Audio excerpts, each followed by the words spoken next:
KPBS On Demand is supported by Alliance San Diego, reminding you to vote early. Return your ballot at any drop box or vote in person at any vote center. And remember, you have the right to vote as long as you're in line on Election Day by 8 p.m. Visit alliancesd.org for more.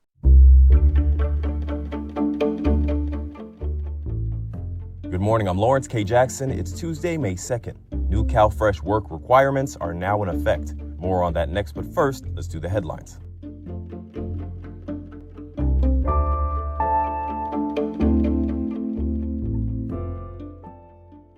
A Superior Court judge ordered the city of San Diego to pay $16.5 million to roughly 177,000 drivers that were charged late penalty fees. As first reported by the Union Tribune, this applies to San Diegans who received tickets between February 22nd of 2022 and March 31st of 2025. A judge found that late payment penalties were added to citations without proper notice of the penalties or enough time to pay. The UT says it's still unclear whether the city plans to accept the ruling, seek a settlement, or appeal entirely. An's Gelato is a local favorite and named the #1 gelato shop in America by USA Today. And now they're out with a new flavor series. Local food site SD Foodies says the team at the gelato shop spent months sourcing and working with suppliers from the Philippines on a new ube limited series. Ube is a Filipino purple yam with earthy notes of vanilla and nutty undertones. SD Foodie says each of the 5 flavors is named as a nod to a Filipino textile or fabric. The National Weather Service says a mild warming trend is expected in our inland areas. You can expect those temperatures to be 4 to 8 degrees warmer than average for this time of year. It's expected to peak on Wednesday or Thursday. From KPBS, you're listening to San Diego News Now. Stay with me for more of the local news you need.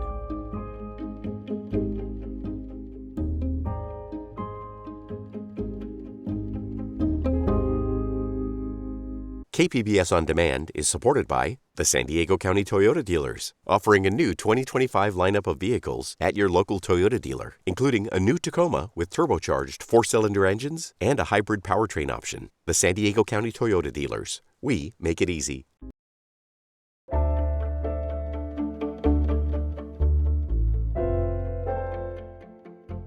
New federal work requirements for CalFresh food assistance take effect this week. The county estimates more than 90,000 recipients could be affected over the next year as they come up for benefit renewals. Health reporter Heidi DeMarco says local organizations are preparing for the impact.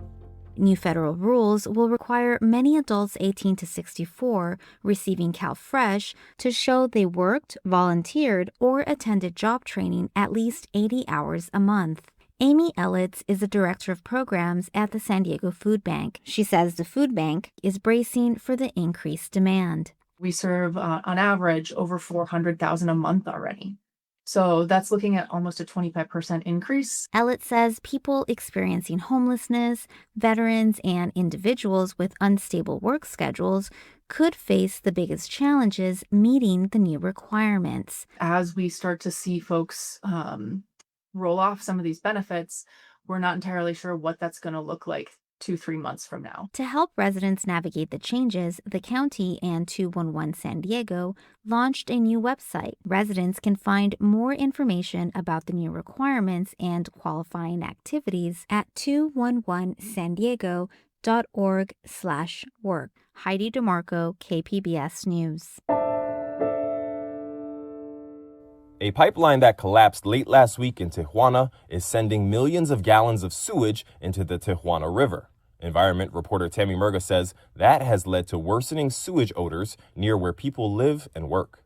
The U.S. International Boundary and Water Commission says a pipeline in Tijuana broke down Friday night. That has sent an extra 25 million gallons of raw sewage per day into the river. The IBWC says the line has ruptured twice over the past 2 weeks. Patrick McDonough is with San Diego Coastkeeper. He says Tijuana has analyzed its wastewater system, but they have not shared that report with the United States.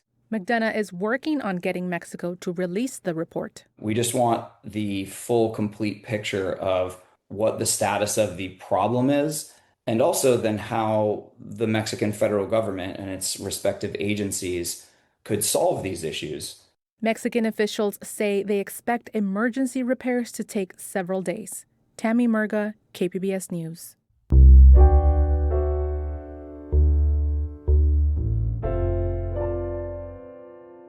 There are more than 800,000 dogs in the county. That estimate is based on data from the U.S. Census and the American Veterinary Medical Association.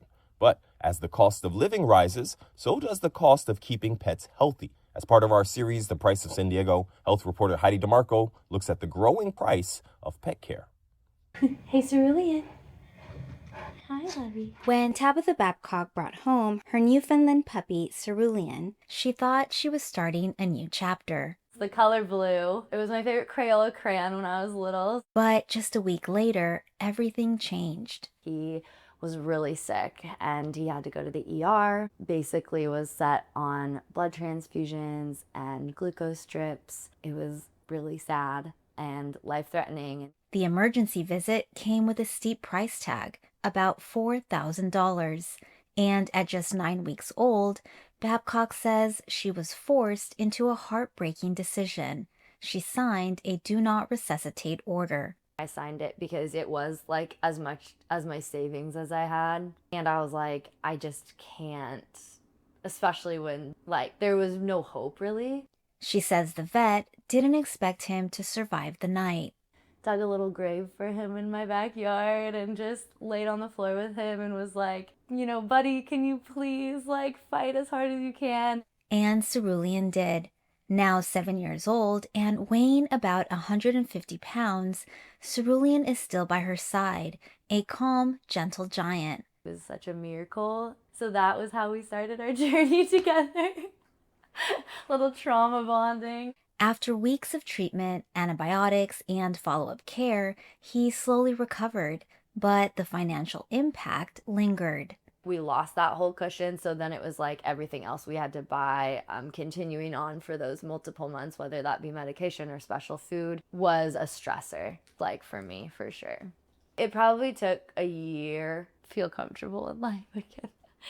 An analysis of federal inflation data shows prices for veterinary services have jumped about 40% since 2021. That's faster than overall inflation during the same period. And dog owners in San Diego spent about 38% more on vet care than the national average, about $1,100 a year.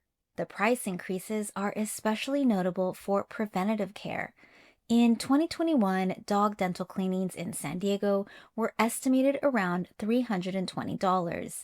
Now, the cost is estimated at closer to $700, and that's before any extractions or additional treatment. Kitties, kitties. Good job. It's a big worry that I think of quite often, and we try to do a lot of like preventative health, even for his teeth, but I do know he'll probably need some help and it'll be a big chunk of change. For Babcock, those costs don't end at the vet office. Food, supplements, and preventative care can add up to about $375 every couple of months. We used to do raw diet. That has absolutely gone up, so we absolutely do not do that anymore right now. Pet insurance is one option for dog owners to offset unexpected medical bills, but monthly premiums can range from about $30 to more than $150 per month, depending on the dog's age, breed, and coverage limits. Cerulean has a pre-existing condition.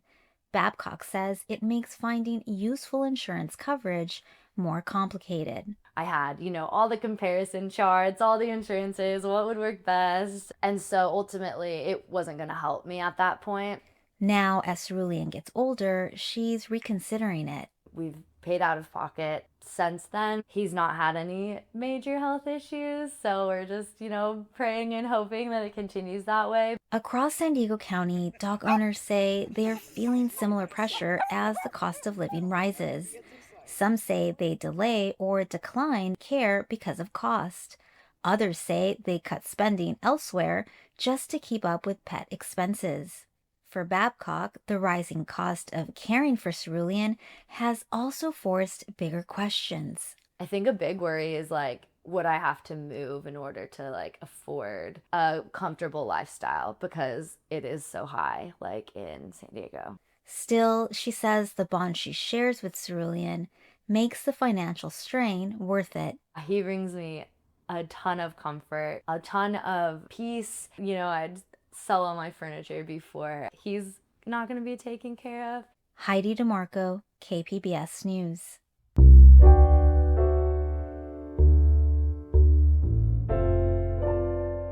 The city's poet laureate is more than halfway through her 2-year term. Arts reporter Julia Dixon-Evans has more.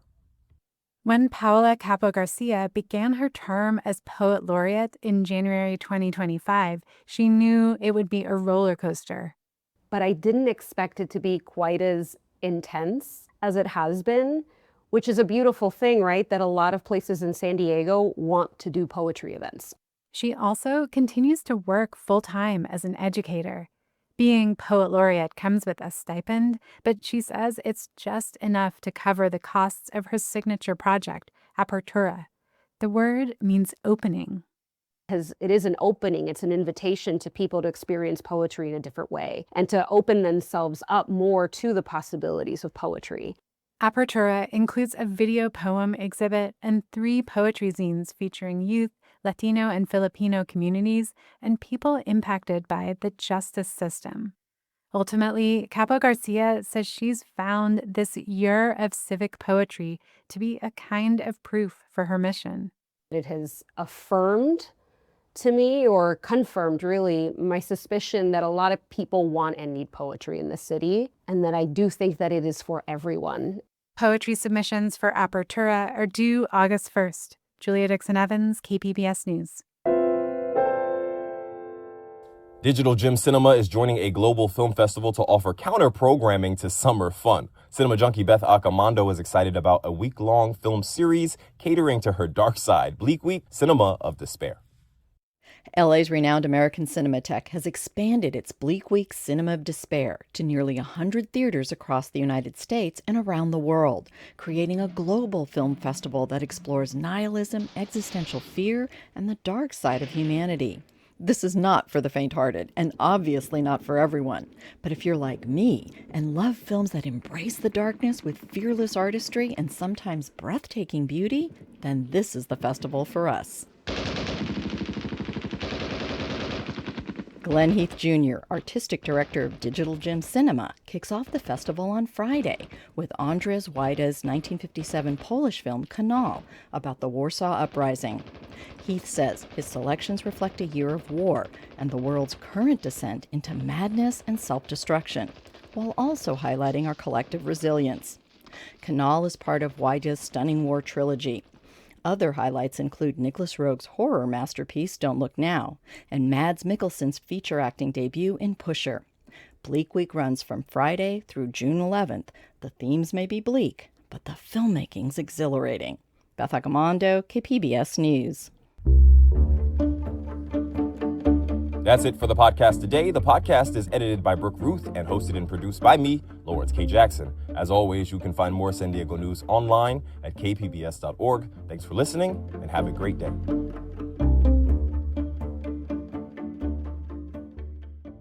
KPBS On Demand is supported by UC San Diego Park and Market in the heart of downtown San Diego, offering a flexible venue for meetings, conferences, and events of all sizes. Cityscape views, modern space, built-in AV, on-site staff, and no catering requirements. Details at parkandmarket.ucsd.edu.